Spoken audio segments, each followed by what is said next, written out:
എല്ലാ പ്രിയപ്പെട്ടവർക്കും ക്രിസ്തുയേശുവിൻ്റെ നിസ്തുല നാമത്തിൽ പ്രഭാതവന്ദനം അറിയിക്കട്ടെ. പ്രിയരെ, ഇന്നത്തെ നമ്മുടെ ധ്യാനത്തിനായി വെളിപ്പാട് പുസ്തകം 3-ാം അധ്യായം 1-ാം വാക്യം. വെളിപ്പാട് 3:1. സർദീസിലെ സഭയുടെ ദൂതന് എഴുതുക: ദൈവത്തിൻ്റെ 7 ആത്മാവും 7 നക്ഷത്രവും ഉള്ളവൻ അരുളി ചെയ്യുന്നത്, ഞാൻ നിന്റെ പ്രവൃത്തി അറിയുന്നു. ജീവനുള്ളവനെന്ന് നിനക്ക് പേരുണ്ടെങ്കിലും നീ മരിച്ചവനാകുന്നു. കർത്താവിൻ്റെ പരിശുദ്ധനാമം വാഴ്ത്തപ്പെടുമാറാകട്ടെ. സർദീസിലെ സഭയുടെ ദൂതന് എഴുതുന്ന കത്ത്. സർദീസിൻ്റെ പൂർവകാല പ്രൗഢിയും വർത്തമാനകാല ശോചനീയതയുമൊക്കെ തുടർന്ന് വരുന്ന വാക്കുകളിൽ വ്യക്തമാക്കപ്പെടുന്നുണ്ട്. പുരാതനത്വത്തിൻ്റെ മഹത്വവും ആധുനികതയുടെ ശോചനീയതയും വളരെ സ്പഷ്ടമായി കാണാമായിരുന്ന ഒരു നഗരമാണ് സർദീസ് എന്ന് സർ വില്യം റാംസേ അഭിപ്രായപ്പെടുന്നു. അതായത്, നശിച്ചുകൊണ്ടിരിക്കുന്ന ഒരു നഗരത്തിൻ്റെ ഭൂതകാല മഹത്വം മനസ്സിൽ വെച്ചുകൊണ്ടാണ് കത്ത് എഴുതുന്നത്. ഭൂതകാലത്തേക്ക് ഒന്ന് കണ്ണോടിക്കുമ്പോൾ ഈ കത്ത് എഴുതുന്നതിന് 700 വർഷം മുൻപ് സർദീസ് ലോകത്തിലെ ഏറ്റവും മഹത്തായ നഗരങ്ങളിലൊന്നായിരുന്നു. അവിടെ ലുദിയായിലെ രാജാവ് പൗരസ്ത്യമായ രാജകീയ പ്രഭയോടുകൂടി ആഡംബര സമേതം ജീവിച്ചു വന്നിരുന്ന നാളുകൾ. അന്ന് ഗ്രീക്ക് സാമ്രാജ്യത്തോട് വിരോധമുണ്ടായിരുന്ന ഒരു പൗരസ്ത്യ നഗരമായിരുന്നു സർദീസ്. ഹെർമോസ് നദി ആണ് അതിന് താഴെ കൂടെ ഒഴുകുന്നത്. ആ നദിയുടെ താഴ്വരയിലുള്ള സമതല പ്രദേശങ്ങളുടെ മധ്യത്തിൽ വടക്ക് പർവ്വത നിരകളാൽ അലങ്കരിക്കപ്പെട്ടിരുന്ന ഈ നഗരം അനേക പീഠഭൂമികളാൽ ചുറ്റപ്പെട്ടിരുന്ന ഒരു ഉയർന്ന പ്രദേശമായിരുന്നു. ഈ ഉയർന്ന പീഠഭൂമികളിലേക്ക് കയറണമെങ്കിൽ ചെങ്കുത്തായ പർവ്വതങ്ങളൊക്കെ ഇറങ്ങി വരണം. അങ്ങനെ ഹെർമോസ് താഴ്വരയെ കാത്തു സൂക്ഷിക്കുന്ന ഉന്നതമായ ഒരു വീക്ഷാഗോപുരം പോലെയാണ് സർദീസ് നഗരം നിലനിന്നിരുന്നത്. യഥാർത്ഥത്തിൽ അത് 2 നഗരങ്ങൾ എന്ന പോലെ പകുതി ഭാഗം ഉയർന്ന പീഠഭൂമികളിലും ബാക്കി പകുതി ഭാഗം താഴ്വരകളിലുമൊക്കെ ഇങ്ങനെ വ്യാപിച്ചു കിടന്നു. സർദായിസ് എന്ന ഗ്രീക്ക് നാമത്തിൻ്റെ ഒരു പ്ലൂറൽ ഫോമാണ് സർദീസ് എന്ന് പറയുന്നത്. സർദീസിൻ്റെ അസാധാരണമായ ധനസമൃദ്ധിയെപ്പറ്റി വിവരിക്കാനൊക്കെ പ്രയാസമുണ്ട്. നഗരത്തിൻ്റെ താഴ്ന്ന പ്രദേശങ്ങളിലൂടെ ഒഴുകിക്കൊണ്ടിരിക്കുന്ന പെക്ടോളസ് നദി സ്വർണം ഒഴുക്കിക്കൊണ്ടുവരുമെന്നായിരുന്നു അവരുടെ ഒരു വിശ്വാസവും ചൊല്ലും. സർദീസിലെ ഏറ്റവും മഹാനായ രാജാവ് ക്രോയിസസിൻ്റെ ധനസമൃദ്ധി, ക്രീസസ് എന്നാണ് ഇംഗ്ലീഷിൽ അത് എഴുതുക. ഇദ്ദേഹത്തിൻ്റെ ധനസമൃദ്ധി തന്നെ ഒരു പഴഞ്ചൊല്ലായിരുന്നു. എന്നാൽ ധനസമൃദ്ധിയിൻ്റെ അത്യുച്ചകോടിയിലെത്തിയതിനു ശേഷം ഭയങ്കരമായ വിനാശത്തിലേക്ക് ആ നഗരം അധപ്പതിച്ചു. ഇതേപ്പറ്റി ക്രീസസിന് മുന്നറിയിപ്പ് ലഭിച്ചിരുന്നതാണ്. ഗ്രീക്കുകാരിൽ വെച്ച് ഏറ്റവും ബുദ്ധിമാനായ സോളൻ തൻ്റെ സന്ദർശന വേളയിൽ സർദീസിൻ്റെ ധനസമൃദ്ധിയും ആഡംബരവും അതുമൂലമുള്ള അഹങ്കാരവും അമിതമായ ആത്മധൈര്യവും കണ്ട് പ്രവചിച്ചു പറഞ്ഞിട്ടുണ്ട്. മരിക്കുന്നത് വരെ ആരും സന്തോഷവാനാണ് എന്ന് പറയാൻ പാടില്ല.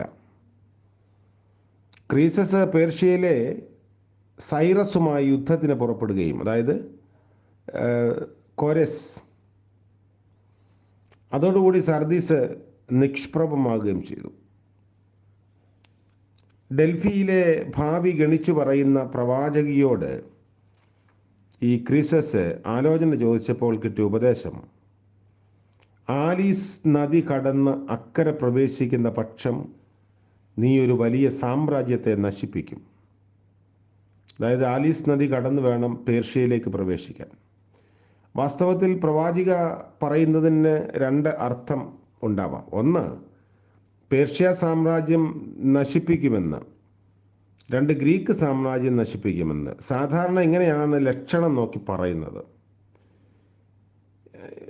കൈ നോക്കി പറയുന്ന ആളുകളുണ്ട്, മഷി നോട്ടക്കാർ, ഗണകന്മാർ, അങ്ങനെ പല ആളുകളുണ്ട്. എന്നാൽ ഈ ക്രീസസ് ഇതിൻ്റെ ആദ്യത്തെ അർത്ഥമാണ് പരിഗണിച്ചത്.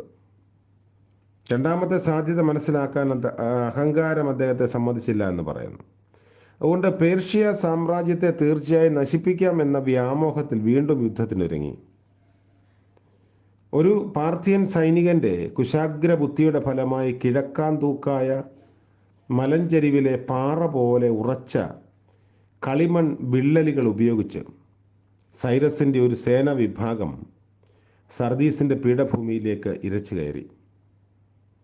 എന്നാൽ അവിടെ പ്രതിരോധത്തിന് യാതൊരു തയ്യാറെടുപ്പും കണ്ടില്ല. അങ്ങനെ ശത്രുസേന അനായാസം ആ നഗരം പിടിച്ചെടുത്തു. സർദീസിൻ്റെ സേനയെ നിരായുധരാക്കി. ഇങ്ങനെ ഒരു നൂറ്റാണ്ട് കാലം പേർഷ്യയുടെ കീഴിൽ ക്ഷീണതയിൽ കഴിഞ്ഞ ശേഷം അവിടെ അലക്സാണ്ടർ ചക്രവർത്തിക്ക് കീഴ്പ്പെട്ടു.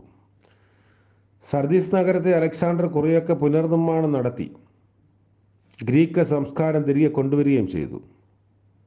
വീണ്ടും അന്തിയോക്കസ് ഈ നഗരം നശിപ്പിച്ചു. തുടർന്ന് റോമാ ഭരണത്തിന് കീഴിലായ സർദീസ് നഗരം കമ്പിളി വസ്ത്ര നിർമ്മാണത്തിന് ഏറ്റവും പേരുകേട്ട ഇടമായി മാറി. വ്യവസായത്തിൽ കുറെ പുരോഗമനമുണ്ടായി. എന്നാൽ അതിഭയങ്കരമായ ഭൂകമ്പത്താൽ നഗരം പരിച്ഛേദം തകർന്നുപോയി. പിന്നീട് തിബരിയോസ് അധികാരത്തിൽ വന്നപ്പോഴാണ് 4 ലക്ഷം പവന് തുല്യമായ തുക മുടക്കി നഗരത്തെ വീണ്ടും പുനർനിർമ്മാണം ചെയ്തത്. അങ്ങനെ അശ്രദ്ധയുടെയും അവഗണനയുടെയും അഹങ്കാരത്തിൻ്റെയും ഫലമായി ഈ നഗരം അധപ്പതനത്തിൽ നിന്ന് അധപ്പതനത്തിലേക്ക് പോയ ചരിത്ര പശ്ചാത്തലം ചിന്തിച്ചുകൊണ്ടാണ് യോഹന്നാൻ തൻ്റെ ദൂത് ഈ സർദീസിലെ സഭയ്ക്ക് നൽകുന്നത്. ജാഗ്രത പാലിക്കുക, ഉണരുക. സർദീസിലെ സഭ നഗരത്തെ പോലെ തന്നെ മൃതപ്രായയായ സഭയായി തീർന്നിരുന്നു. ജീവിച്ചിരിക്കുമ്പോൾ തന്നെ ചത്ത സഭ എന്നാണ് അതിൻ്റെ വിശേഷണം. ബാഹ്യലക്ഷണങ്ങളും ആന്തരിക സത്തയും തമ്മിൽ പൊരുത്തമില്ലാത്ത അവസ്ഥയിലായിരുന്നു സർദീസിലെ സഭ. കാഴ്ചക്കാരും സന്ദർശകരും പ്രശംസിച്ച് പോകത്തക്കവണ്ണം അതിൻ്റെ പ്രവർത്തന പരിപാടികളും സമ്പ്രദായങ്ങളും വളരെ ആകർഷണീയമായിരുന്നു. എന്നാൽ സൂക്ഷ്മ പരിശോധകർക്ക് മനസ്സിലാകും, ആന്തരികമായും ആത്മീകമായും ആ സഭ മൃതപ്രായയായിരുന്നുവെന്ന്. സർദീസിലേക്കുള്ള കത്തിൻ്റെ മുഖവരയിൽ ഉയിർത്തെഴുന്നേറ്റ ക്രിസ്തുവിനെ വിവരിക്കാൻ ഉപയോഗിക്കുന്ന 2 ശൈലികൾ ശ്രദ്ധേയമാണ്. ഒന്ന്, ദൈവത്തിൻ്റെ 7 ആത്മാക്കൾ ഉള്ളവൻ. 2, 7 നക്ഷത്രം ഉള്ളവൻ. 7 ആത്മാക്കൾ. പല ഇടങ്ങളിൽ നമ്മളിത് വായിക്കുന്നു. വെളിപ്പാട് പുസ്തകം 1-ന്റെ 4-ാം വാക്യത്തിലും 4-ാം അധ്യായത്തിൻ്റെ 5-ാം വാക്യത്തിലും ദൈവത്തിൻ്റെ സിംഹാസനത്തിന് മുൻപിലുള്ള 7 ആത്മാക്കളെ പറ്റി പറയുന്നു. ദാർശനികനായ യോഹന്നാന്റെ വർണ്ണനകൾ ദൈവവും ക്രിസ്തുവും തമ്മിൽ വ്യത്യാസമില്ലാത്ത വിധത്തിലാണ്. ഇത് പരിശുദ്ധാത്മാവിൻ്റെ 7 നൽവരങ്ങളെ കുറിക്കുന്നു എന്ന് അഭിപ്രായപ്പെടുന്നവരുണ്ട്. യെശയ്യാപ്രവചനം 11-ാം അധ്യായത്തിലെ ആത്മാവിനെ കുറിച്ചുള്ള വിവരണമാണ് ഇതിൻ്റെ അടിസ്ഥാനം. 7 നൽവരങ്ങൾ ആത്മാവിൻ്റെ 7 വിധത്തിലുള്ള പ്രദർശനങ്ങളാണെന്ന് ചിലർ കരുതുന്നു. എന്നാൽ ഇതിൽ നിന്ന് വ്യത്യസ്തമായ വ്യാഖ്യാനങ്ങളൊക്കെ നിലവിലുണ്ട്. 7 സഭകളിൽ പരിശുദ്ധാത്മാവ് അതിൻ്റെ സാന്നിധ്യവും ശക്തിയും 7 വിധത്തിൽ ഉപയോഗിക്കുന്നു. എങ്കിലും ഓരോ സഭയിലും അവൻ പൂർണ്ണമായി മുഴുവനായി സന്നിഹിതനാണ്.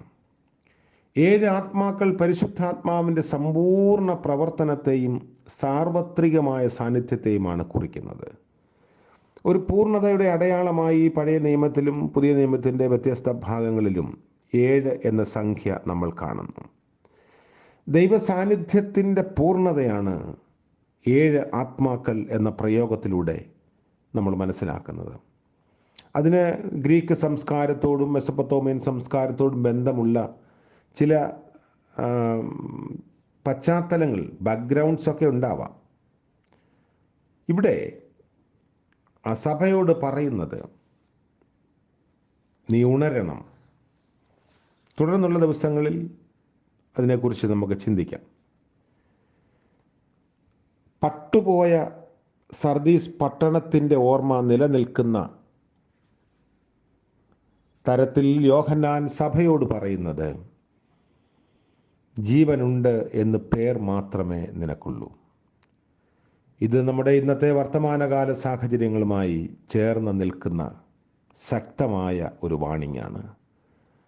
പുറമോടി മാത്രമാണ് ഉള്ളത്, അകം ശുഷ്കിച്ചുകൊണ്ടിരിക്കുന്നു. അകത്തെ ജീവനില്ല, പുറമേ പ്രൗഢിയുണ്ട്. ഇന്ന് സഭകൾക്കും സമൂഹത്തിനും ഒക്കെ സംഭവിച്ചുകൊണ്ടിരിക്കുന്ന ഒരു ക്ഷയം ഇങ്ങനെ തന്നെയാണ്. സർദീസിലെ സഭയ്ക്ക് 1-ാം നൂറ്റാണ്ടിൻ്റെ ഉത്തരാർദ്ധത്തിൽ നൽകിയ, അല്ലെങ്കിൽ 2-ാം നൂറ്റാണ്ടിൻ്റെ ആരംഭത്തിൽ നൽകിയ സന്ദേശം ഇന്ന് നമുക്കും വളരെ പ്രസക്തമാണ്. നമുക്ക് നമ്മളോട് തന്നെ ഇതിനെക്കുറിച്ച് ചോദിക്കേണ്ടതുണ്ട്. നമ്മൾ എങ്ങനെയാണ്? നമുക്ക് പ്രാർത്ഥിക്കാം. കാരുണ്യവാനായ വാഴ്ത്തപ്പെട്ട ദൈവമേ, സ്വർഗീയ പിതാവേ, മനോഹരമായ മറ്റൊരു പ്രഭാതം കൂടെ ദാനമായി നൽകിയല്ലോ. അവിടുത്തെ സന്നിധിയിലേക്ക് അടിയങ്ങൾ ചേർന്ന് വരുന്നു, പ്രാർത്ഥിക്കുന്നു. ഞങ്ങൾക്ക് നൽകിയിരിക്കുന്ന വിശ്വാസത്തിനായി, ആത്മീയമായ പരിലാളനകൾക്കായി നന്ദിയോടെ സ്തോത്രം. ലഭിച്ച വളർച്ചയ്ക്കായി സ്തുതിക്കുന്നു. തുടർന്നും ആത്മീയമായി നിലനിൽപ്പാനുള്ള കൃപ ഞങ്ങൾക്ക് എല്ലാവർക്കും നൽകണമേ. ഞങ്ങളുടെ സഭകളെ അവിടുന്ന് കാക്കണമേ. ഇന്നത്തെ ഞങ്ങളുടെ പ്രവൃത്തികളിലും ഞങ്ങളുടെ യാത്രകളിലും ആവശ്യങ്ങളിലും കർത്താവിൻ്റെ കരുണയും സാന്നിധ്യവും പകരണമേ.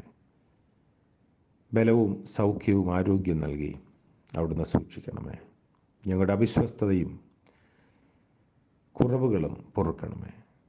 ഇന്ന് ജന്മദിനം ആഘോഷിക്കുന്ന പ്രിയപ്പെട്ടവർ, വിവാഹവാർഷികം ആഘോഷിക്കുന്നവർ, അങ്ങനെ സന്തോഷത്തിൻ്റെ മധുരം നുണയുന്ന എല്ലാവരെയും ഓർത്ത് പ്രാർത്ഥിക്കുന്നു. അനുഗ്രഹത്തിൻ്റെയും നന്മയുടെയും സന്തോഷത്തിൻ്റെയും ഒരു പുതുവർഷം ദാനമായി നൽകണമേ. യേശു മശീഹ മൂലം ഞങ്ങളുടെ പ്രാർത്ഥന കൃപയോടെ കേൾക്കുമാറാകണമേ. ആമേൻ. ത്രിയേക ദൈവത്തിൻ്റെ കൃപയും കരുതലും നാം എല്ലാവരോടും കൂടെ ഇരിക്കുമാറാകട്ടെ.